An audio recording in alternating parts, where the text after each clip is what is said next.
1934 metais Pranių senkapėje pavasarininkai pastatė paminklą.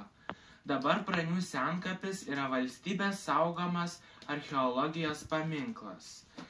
Reiktų nuvykti į Pranius, bet reikia pasižiūrėti krašto žemėlapį, kur jie tiksliai yra. Praniai. Čia.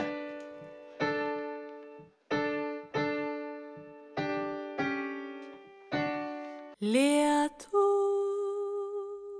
brangi, mano tėvynė,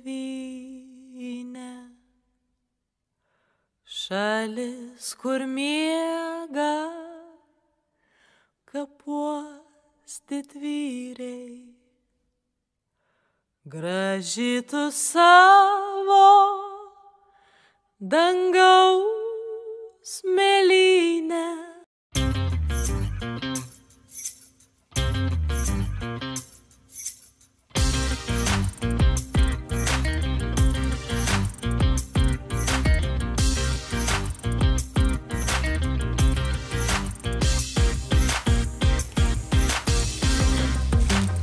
Ar buvot kada nors anksčiau užlipusios ant šio Pranių senkapio?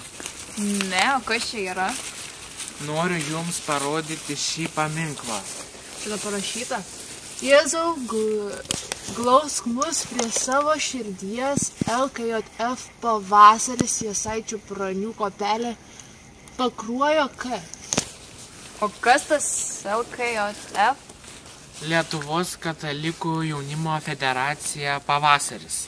O kas tas pavasaris? Tai grupelės pavasarininkų, kurios būrėsi po Pirmojo pasaulinio karo gaivinti lietuvybę. O žvakelės? Čia kažkas jas uždega, iš kur jas čia atsiranda? Apie šį paminklą teko man girdėti tik tiek, kad jį 1934 metais kartu su pavasarininkais pastatė kraštietis skulptorius Jonas Ridulis.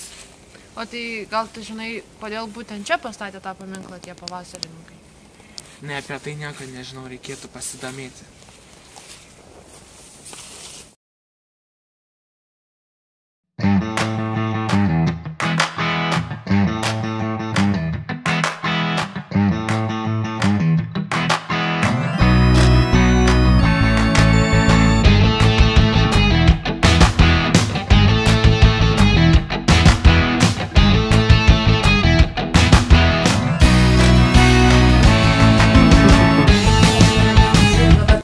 Ir dabar žvakutės padėtos.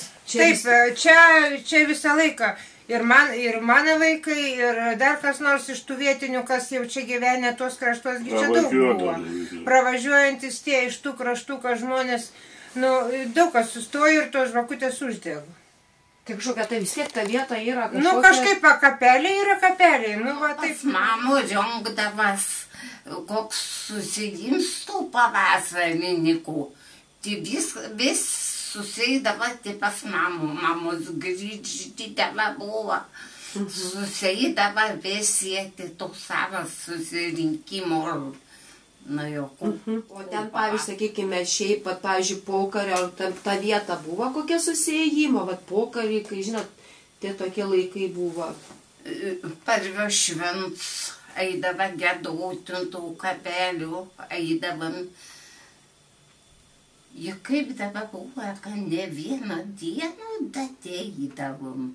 Daugiau nešiono vasaro vėl kažką daidavo, bet kod šventė aš nebeprisimėm. Eidavo visą kaimą, susirinkdavo, gedaudavo. Pavasarininkai – viena gausiausių Lietuvos jaunimo organizacijų susikūrusi 1907 metais. Jų šūkis – Dievui ir tėvynei. Organizacija turėjo ir savo vėliavą. Kuopų nariai leido laikraštį Pavasaris, skirtą lietuvybei gaivinti, bei savo pareigą laikė prižiūrėti senuosius kapus, taisė apirusius kryžius, paminklus, kuriuos lankydavo per valstybinės ir religinės šventes. Pakruojo apylinkėse pirmąkart pavasarininkai minimi 1919 metais. Bunčių ir meldinių kuopos aktyviai veikė Rozalime, Udekuose, Gudžiūnuose, Zimbiškiuose, Pakruojyje, Linkuvoje bei Margių kaime. Švenčių ir susirinkimų metu buvo dainuojamos liaudies dainos, šokami liaudiški šokiai. Yra žinoma, jog patriotizmui skleisti buvo suburtas orkestras. Jasaičių Pranių pavasarininkai, kurie Pranių senkapyje pastatė paminklą, priklausė Rozalimo pavasarininkų kuopai.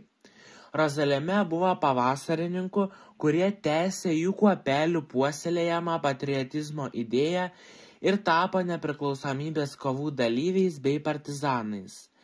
Vienas iš jų Vladas Petronaitis, kuris 1920 metais tapo Vilniaus karo komendantu ir organizavo miesto gynybą nuo bolševikų ir lenkų invazijos. Antanas Krivickas Tvardauskas buvo partizanas, priklausė Vyčio apygardos žaliajai rinktiniai.